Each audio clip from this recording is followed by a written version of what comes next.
Hey, good morning, everybody, and welcome to ShortSalePowerHour.com. My name's Fred Weaver. My partner, Kevin Kaufman, will be joining me in a few moments. We're Group 4610, Arizona's premier short sale team. Action! So, you're a little late, buddy. So, hey, guys, here's the deal. Yesterday, we talked a little bit about foreclosure moratoriums. We did. And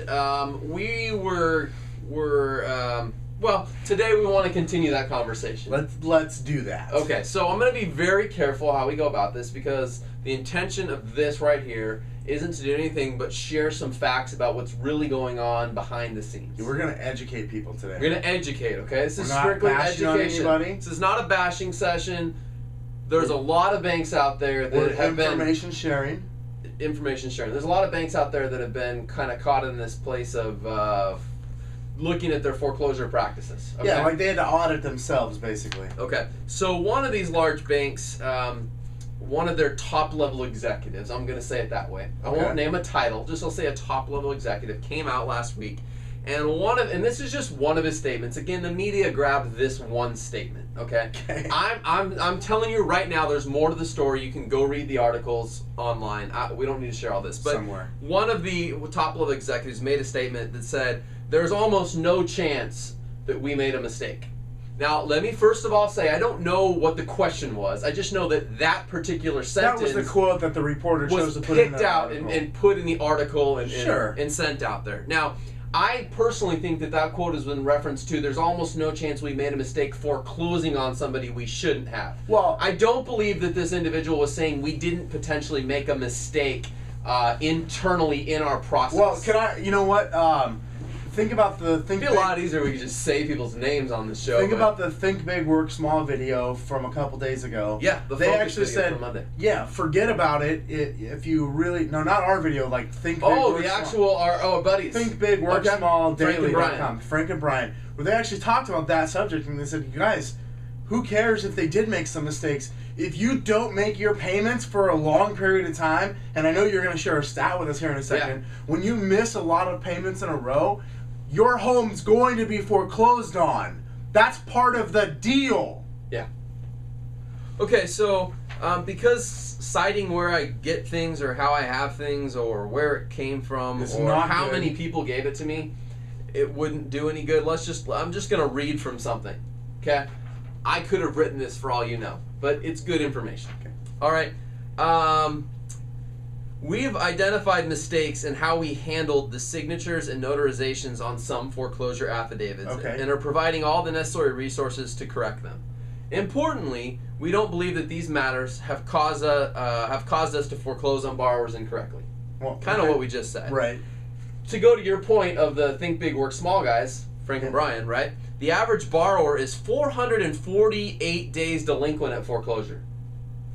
Whoa, hold on a second. So 448 days, that's like 14 and a half months. So these stories of homeowners out there that are like, they shouldn't have foreclosed on me, they didn't file the paperwork correctly. Seriously, you didn't make your payments for on average 448 days, and now you're going to cry wolf to stay in your home? I've got a problem with that, and I don't even like banks. Yeah, no, absolutely. I just have a problem with that. I'm a homeowner. I'm an advocate for homeowners. I work on homeowners' behalf, and I can promise you this, when you miss 14 payments in a row, you're going to lose your house.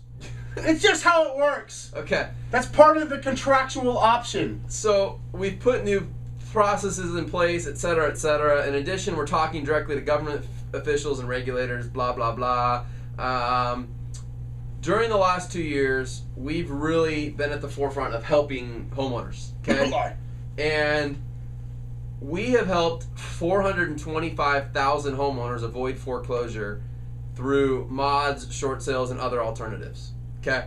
So, again, that's just what this little piece of paper I'm reading off of says. I'm not saying, like, I might have, like, dreamed that. God gave that to me in a vision last night.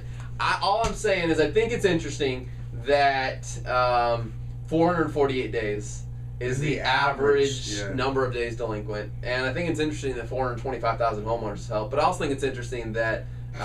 the 17 million people that weren't helped. Well, yeah, I mean, there's a lot there that aren't helped. But you know what? That's for another show. Here's the deal, guys.